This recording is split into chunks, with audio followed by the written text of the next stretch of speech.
1, 2, 3, 4, 5 ready start.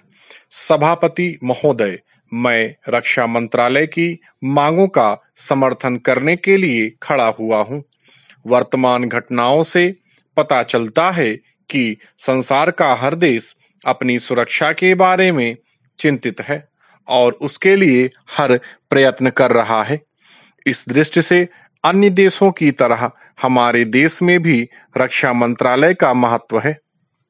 मुझे इस बात की खुशी है कि जहां अन्य मंत्रालयों की उनके पिछले साल की कामों के बारे में काफी आलोचना हुई है, वहां इस मंत्रालय की कम आलोचना हुई है। इससे पता चलता है कि इस मंत्रालय ने पिछले साल अच्छा काम किया है। मोटे तौर पर किसी भी देश की सुरक्षा नीति का लक्ष्य यह होता है कि दूसरे देशों, खास तौर से पड़ोसी देशों के साथ मित्रता के साथ संबंध स्थापित हों और हम एक दूसरे के मामलों में हस्तक्षेप ना करें। लेकिन उसके साथ यह भी जरूरी होता है कि हम अपने देश की सीमाओं और अखंडता की रक्षा करें।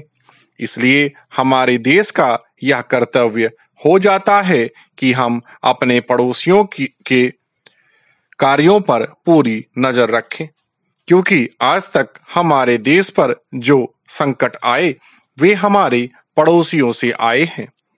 1965 में पाकिस्तान के साथ जो लड़ाई हुई और उसके बाद ताशकंद में जो समझौता हुआ वह सिर्फ कागज पर ही रहा। पाकिस्तान ने उस पर कोई अमल नहीं किया।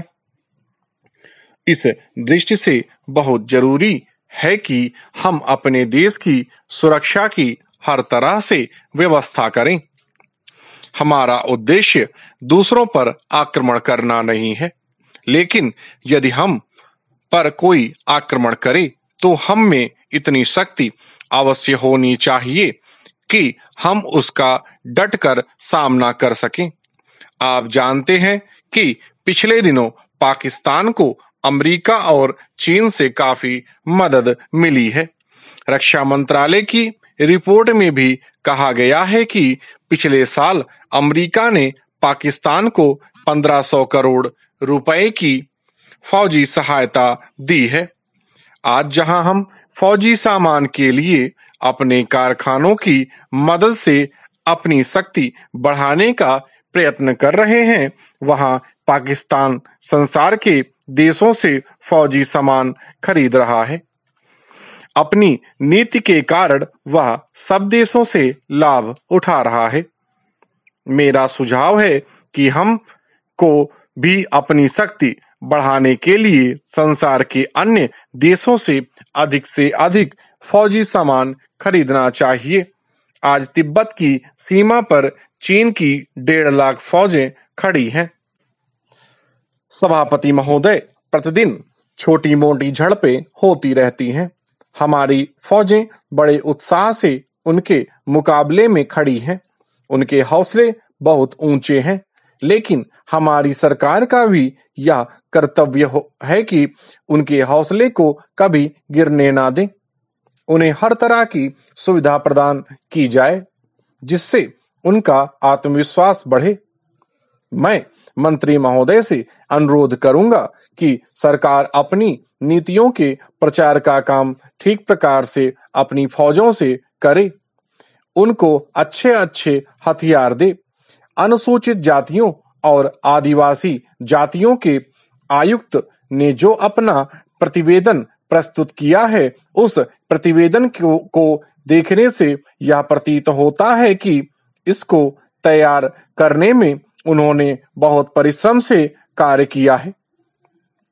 इसके लिए मैं उनको और उनके सहयोगियों को धन्यवाद देता हूं, परंतु साथ ही साथ इस प्रतिवेदन के संबंध में कुछ आवश्यक निवेदन भी करना चाहता हूं। पहली बात तो यह है कि इस प्रतिवेदन को देखने से ऐसा प्रतीत होता है कि इन कार्यों के लिए जिस धन का उपयोग होता है वह 3 साधनों से उपलब्ध होता है: केंद्र सरकार द्वारा, राज्य सरकारों द्वारा और कुछ गैर सरकारी संस्थाओं द्वारा। प्रतिवेदन के अनुसार जितना धन इन कार्यों पर व्यय करने के लिए दिया जाता है उतना धन पूरी तरह से व्यय नहीं हो पाता। मैं यह नहीं कह सकता कि आवश्यकता से अधिक धन दिया जाता है या कार्यकर्ताओं को वह धन प्राप्त ही नहीं होता जिसके कारण से वह बिना खर्च हुए बच जाता है। मैं तो यह चाहता हूं कि जितना धन दिया जाता है उसका पूरा उपयोग हो और आयुक्त को यह न कहना पड़े कि इस कार्य के लिए जितने धन की आवश्यकता थी उतना धन नहीं मिल पाया और विवश होकर हमको उस कार्य को बीच में ही रोकना पड़ा। जहां तक राज्य सरकारों का संबंध है, बहुत सी राज्य सरकारें अभी तक इस कार्य में असावधानी से काम ले रही हैं और उस कार्य को उपेक्षा की दृष्टि से देखती हैं।